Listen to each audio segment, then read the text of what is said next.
What I want to do during our short time together today is talk to you about human motivation. But before I do that, I have a quick question here. Is anybody hungry? No, I'm serious. It's a serious question. I mean, you've been sitting here for a while. Anybody hungry? Okay? You in the blue shirt right there. What's your name? Todd? Ron. Ron is hungry. He's told 7,000 people here and 100,000 people around the world that he's hungry. Well, Ron, you're in luck because I figured somebody would be hungry, so I got you a couple of energy bars here today, okay? So there you go. Lucky you, Ron. Now, we'll get those to you in a minute. But what we've seen there, ladies and gentlemen, is a motivation, right? We have a biological drive. We eat when we're hungry. We drink when we're thirsty. We have sexual relations to satisfy our carnal urges, okay? That biological drive is part of what it is to be human, right? Okay? But that's not all that it is to be human, is it? I mean, except if maybe you're a guy between 16 and 18. I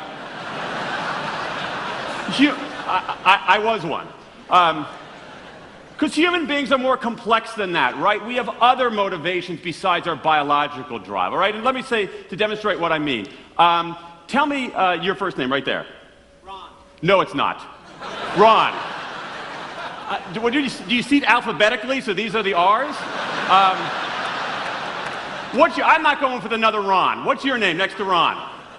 Huh? Tawani. Tawani. Now, I've got a problem, okay? Ron won, and I have a problem. Because I promised to give him these things, these power bars here. But as you can see, Tawani, I'm here, and he's there. But I have a solution to the problem, okay? Tawani, if you give Ron 1 these 2 energy bars, okay, just walk back 10 rows and give it to him, I'll give you $10. Okay? There you go. No, you got to deliver first, all right? So there's Ron. Come on, Tawani, a little faster here. All right, let the record show that Ron 1 has his... Did you keep one of the energy bars? No, okay. Let the record show that Ron 1 has the energy bars. And here, Tawani, so here we go. This is real American currency here. All right, here you go. Tawani, there's $10. Give it up for Tawani. Now, what we've seen there is another motivation, right? And we can call that our second drive. We have a biological drive, but we also have a reward and punishment drive, too. Typically, human beings, if you want people to do certain things, you're more likely to get them to do it if you reward it. If you want to deter them from doing things, what do? You punish it, okay? Human beings respond exquisitely to rewards and punishments in our environment. That is a part of what it is to be human. Okay? But that's not all it is to be human, right? Because human beings also have a third drive. We do things because they're interesting. We do things because we like doing them. We do things because they're meaningful. We do things because they contribute to the world. We do things because we are part of something larger than ourselves, right? That third drive is also part of what it is to be human, right? I was expecting a slightly more rousing yes, but that's okay. No, because let's explore this for a moment here, okay? If that third drive is not part of what it is to be human, let me ask you a question. What are you doing here? I mean, think about it. This is, a very, very attractive audience, and I can't see them, but I'm sure that the audience in China and Argentina and in Spain and in Sweden is equally attractive, especially the ones in Sweden. But chances are participation in this global leadership summit here isn't going to satisfy your biological drive, right? Okay, it's not going to satisfy your reward and punishment drive because no one out of the 7,000 people here or the 100,000+ people around the world, no one's going to make a buck except for Tawani. So why are you here? You're here because you want to learn. You're here because you want to connect. You're here because you have a relationship. You're here because you believe in something larger than yourself. And that third drive is a powerful part of what it is to be human. But the problem is that it's something that is routinely routinely neglected inside of organizations. Now, I'm not a theologian, but I'm somebody who studies business, and I'm somebody who studies science. And what I have done over the last few years is taken a look at the volumes and volumes of research on human motivation. There's about 50 years of research, 50 years of hard science about human motivation.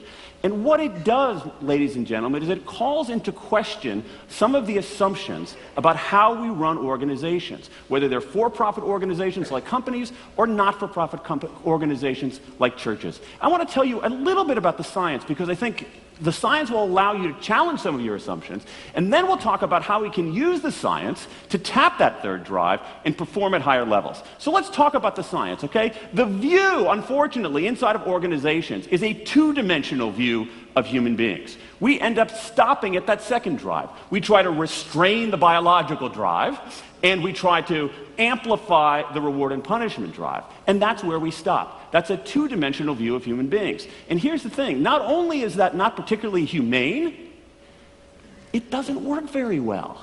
There's 50 years of science that tells us this. So let's talk about the science of rewards and punishments very quickly, okay? Let me tell you about one interesting, very representative study about the science of rewards.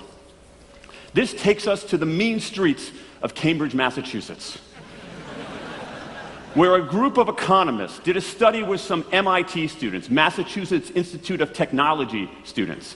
And what they did is they asked these students to do a series of tasks, okay? Physical tasks like throwing a ball through a hoop, and then cognitive tasks of increasing complexity, whether it's memorizing strings of digits or solving complicated problems. And what they did is they divided the people into three groups. One group, they said, if you do really well, you're going to get a small reward. The second group, they said, if you do really well, you get a larger reward. And to the third group, they said, if you do really well, you get a big reward, a lot of cash. Okay? The idea is how much would the reward influence the performance? And it turned out that it did have a big influence. As long as the task involved only mechanical skill, bonuses worked as they would be expected. The higher the pay, the better the performance. Okay? But, and here's where it gets interesting, once the task called for even rudimentary cognitive skill, their phrase, not mine, rudimentary cognitive skill, a larger reward led to worse performance. Right. It's not supposed to work that way. It's not supposed to work that way. This seems, in some ways, sort of contrary to our view of how economies work, right? Except this study was done by 4 of the best economists in North America and funded by the Federal Reserve Bank. This is the mainstream of the mainstream reaching this conclusion. And here's what 50 years of science tells us about a certain set of rewards, what I call if-then rewards. If you do this, then you get that. Those kinds of rewards, those kinds of motivators work really well for simple tasks, for straightforward tasks, where you're following a set of rules to a conclusion, marching down a set of steps, reaching your destination. They work like a dream for that. You eliminate distractions, you focus, you get the job done. However, they don't work very well for more complicated, complex, conceptual tasks. They don't work very well when you have to draw on creativity. Why? Because those kinds of rewards, if-then rewards, they give you tunnel vision. You're focused on the rewards. You should have seen Tawani when I offered her $10, all right? I'm serious, it's a natural response. Her eyes widen, literally. All right, she's focused. Wow, $10, what can I do to get that? All right, that's what these kinds of rewards do. That's great if it's simple. That's great if it's delivering 2 energy bars to Ron. It's not so good if you're solving a complicated problem. This has been found over and over and over and over and over and over and over again in the science. This is as close to incontrovertible as you can get in the social sciences. This is what I live in Washington, D.C. in the U.S. This proposition that if-then rewards work for simple tasks but don't work very well for complicated creative tasks, this is what we Washingtonians call a true fact. Okay? This is something that is inviolable. And yet, it's routinely ignored. And when in our organizations, when we see these carrots and sticks demonstrably fail before our eyes, when we see these carrots and sticks demonstrably fail before our eyes, we don't say, man, they failed again. Maybe we need a new approach. We say, wow, it failed again. Looks like we need some more carrots. Looks like we need some sharper sticks. And I think it's taking us down a fundamentally wrong path. It's taking us down a fundamentally wrong path.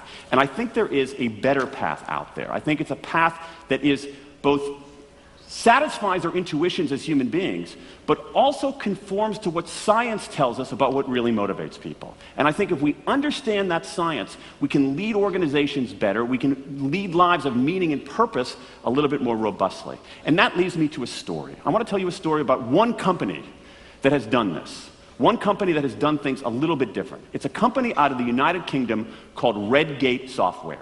Redgate Software. And here's what they did. They did something radical. They had a problem.